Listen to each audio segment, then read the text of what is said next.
जब खबर मिली कि हजरत अली की वालदा विसाल कर गई तो हुजूर रोने लगे। फरमाया वो अली की नहीं, वो तो मेरी माँ थी, मेरी अम्मा थी। इमाम अबू नईम ने लिखा है, कहते हैं हुजूर ने फरमाया जब मेरी अम्मा को गुस्ल देने लगो ना, कफन पहनाने से पहले मुझसे पूछ लेना। सहाबा कहते हैं कफन देने से पहले औरतें आई, हुजूर क्या करना है? नबी पाक अंदर गए, जो कमीज पहनी हुई थी वो उतार के दी। फरमाया चिट्टे रंग का, सफेद रंग का कफन न देना, मेरा कुर्ता पहनाओ मेरी अम्मा को। हुजूर ने कफन दिया।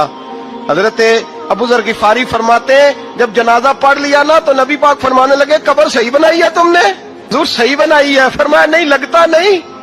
फरमाते हैं ये कहते कहते मेरे नबी कब्र में उतर गए, मेरी आंखें बरस पड़ी। मैंने कहा अली की अम्मा रब तुझसे क्या हिसाब लेगा, सारी रहमतें तो पहली तेरी कब्र में आ गई। इश्क सरकार की एक शम्मा जला लो दिल में, बाद मरने के कब्र में भी उजाला होगा।